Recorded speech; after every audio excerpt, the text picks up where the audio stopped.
Thank you. Diane asked me to say a few words about the garden itself. And one of the things that we should bear in mind is that this is the work of Mark Dion, a global A-list artist. It's something that we should be really very cautious about maintaining and keeping. Our mission to restore the garden is a very important one. Imagine what it would be like in a town where in the 1950s a Henry Moore was placed, and people come along and say, what's that? Let's get rid of it. We don't want to keep that anymore. We're not going to keep it going. There would be embarrassment all around 20 or 30 years later, and that's exactly the situation we find ourselves in now with this particular project.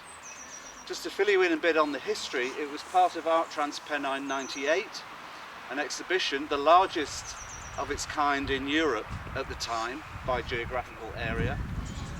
There was an attempt by curators Lewis Biggs and Robert Hopper of the Henry Moore Institute to kind of break the stranglehold of a London-centric art market and to make sure that the world recognised that important real art, proper art, is going on in the north and in the provinces.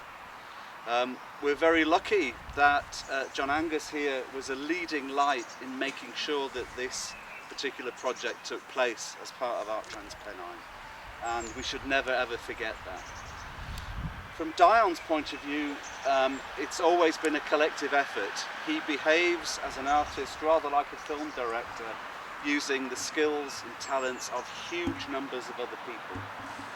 In this particular case, it was all the volunteers and the workers and the students that took part in the first iteration of the garden, the building of the site itself, the weeding, getting rid of Japanese knotweed, which was an absolutely fascinating thing to do at the time.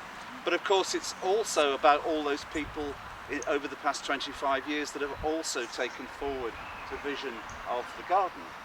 The Friends of Storey Gardens, all the people that come along and use the space, and everybody involved in the story as well. So we have to recognise that this is actually a collective effort, even though the intellectual property of it being an artwork by a recognised artist is also paramount in the story of the thing.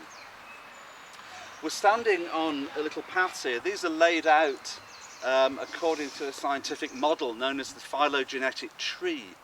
It was originally thought up by Charles Darwin in the notebooks that have just been returned to Cambridge University. There's one page where there's a little kind of spidery drawing of the branches of a tree, beneath which are the words "I think," and that's why Mark Dion used this metaphor, the scientific metaphor, for the tasting garden.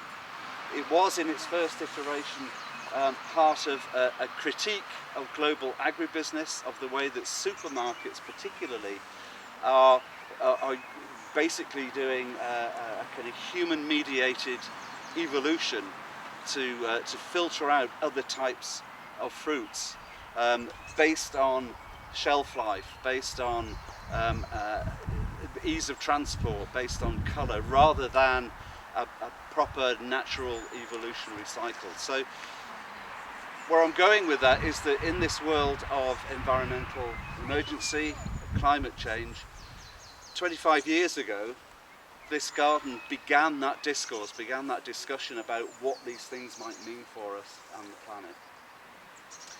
So that's why it's a very important work, not only for the people of Lancaster, but also in the overall discussion and discourse about what's going on in our world today.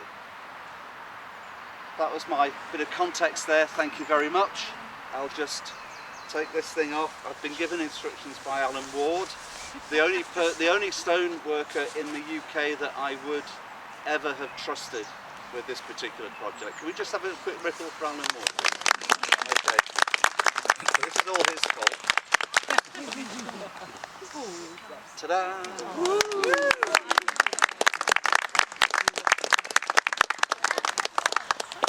Okay. Lady Mayoress, I think you need to do the next one. Okay. I will not follow that speech at all because I wouldn't even remember all that. But how fascinating that, you know, 20 years ago, did you say? 25. 25 years ago, this all started then. I have been in this garden a few times, but not too many times. But when you only come to a place like this when it's a nice day, don't you? And whenever I have been in, there's always been people sat on a bench reading a book or doing some writing, and it's just a lovely, relaxing, green space. So yeah, I think that is the really important thing about this. The blossom at the moment looks absolutely beautiful as well. I haven't been here when there's been fruit on the trees. I shall have to come in the autumn and have a look. But this is just a haven to come and sit and be nice and quiet, and it's so good for people's mental health to get out in the fresh air and sit in a place like this. So it is a beautiful space, and I'm going to have a look into here. We'll see. The other one was beautiful. I'm sure this one is equally as beautiful.